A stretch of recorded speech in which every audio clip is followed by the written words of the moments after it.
ગાંધીનગરમાં ફરી એકવાર રફતારનો આતંક જોવા મળ્યો છે। રાંદેસણ પાસે હિટ એન્ડ રનની ઘટના બની, જેમાં સિટી પલ્સ સિનેમા પાસે આ દુર્ઘટના બની છે। અકસ્માત સર્જાયો છે। બેફામ કાર ચાલકે 3 થી 4 ટુ વ્હીલરોને હડફેટે લીધા હતા। હિટ એન્ડ રનની ઘટનામાં 4 વ્યક્તિઓના મોત નીપજ્યા।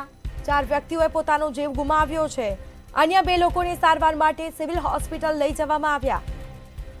તો આપણી સાથે ગાંધીનગરના એસપી રવિ તેજા વાસમ શેટ્ટી જોડાયા છે। સર, જે રીતે પોલીસનો સંપર્ક કરવામાં આવ્યો ને પોલીસ પણ 20 થી 25 મિનિટ પછી ત્યાં પહોંચી હતી, લોકો એવું કહી રહ્યા છે સર। મારી કંટ્રોલ રૂમમાં 10:40 વર્દી આવ્યા છે અને 10:50 પોલીસ આ જગ્યા ઉપર પહોંચી ગયા। હું જાતે 10:58 પર પહોંચી ગયા। પરંતુ લોકો સર એવું કહી રહ્યા છે પબ્લિક આક્ષેપ કરે છે, મેં વેરીફાઈ કરી લેતું કે અત્યારે પ્રાઇમા ફેસી બધા જગ્યાઓ પર છે મારી સ્ટાફ। મેં જઈને વેરીફાઈ કરાવી લઈશું અને આમાં કોઈ બેદરકારી છે તો એની વિરુદ્ધ કડક એક્શન લેવાશે। પરંતુ સર મારે પાસે કેમની કાર્યવાહી થશે, કારણ કે જે પેલો કાર ચાલક હતો નશાની હાલતમાં હતો ને નિર્દોષ લોકોના જીવ ગયા છે સર। એમાં આને વિરુદ્ધ culpable homicide not amounting to murder ગુના દાખલ થશે। જેવી રીતે આપ જાણો છો કે આઈપીસી 304 અને બીએનએસ માં 105 કલમની ગુના દાખલ થશે।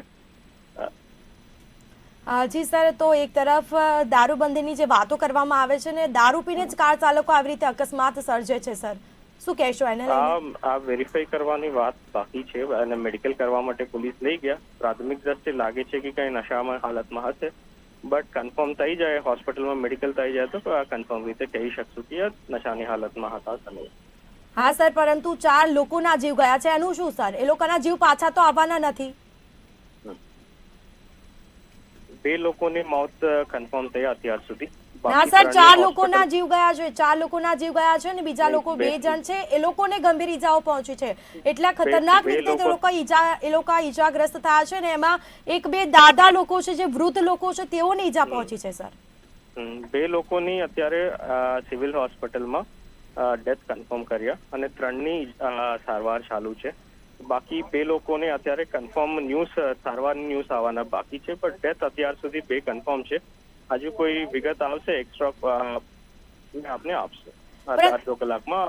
પરંતુ સર, આપને એવું નથી લાગી રહ્યું કે નબીરાઓ સામે કે આવી રીતે જે નશાઓ કરીને કાર ચલાવે છે તેઓની સામે કોઈ કડક કાર્યવાહી નથી થતી, એના કારણે આવા છાસવારે અકસ્માતો સર્જાય છે સર? જોઈએ તેવી કોઈ પોલીસ કાર્યવાહી નથી કરતી એવું લાગી રહ્યું છે, કારણ કે છાસવારે આવી ઘટનાઓ બને છે અને નિર્દોષ લોકોનો જીવ જાય છે સર। આમાં ગાંધીનગરમાં દર દિવસે પોલીસ લગભગ 1 લાખની દંડ ફટકારે છે જો વાયોલેશન કરે છે અને દર દિવસે 200 થી 300 ઓવર સ્પીડિંગના ચલાન પણ આપે છે। પોલીસ કાર્યવાહી નથી કરતા એવી નથી, પોલીસ પ્રયત્નશીલ છે અને સતત કાર્યવાહી કરે છે અને એવી ઘટના ફ્યુચરમાં ના બને એની માટે ઓર પ્રયત્નશીલ રહીને કડક કાર્યવાહી કરાવવાની ચાલુ રહેશે આપણા કાર્યવાહી। બિલકુલ જી સર, અમારી સાથે વાતચીત કરવા બદલ આપનો આભાર।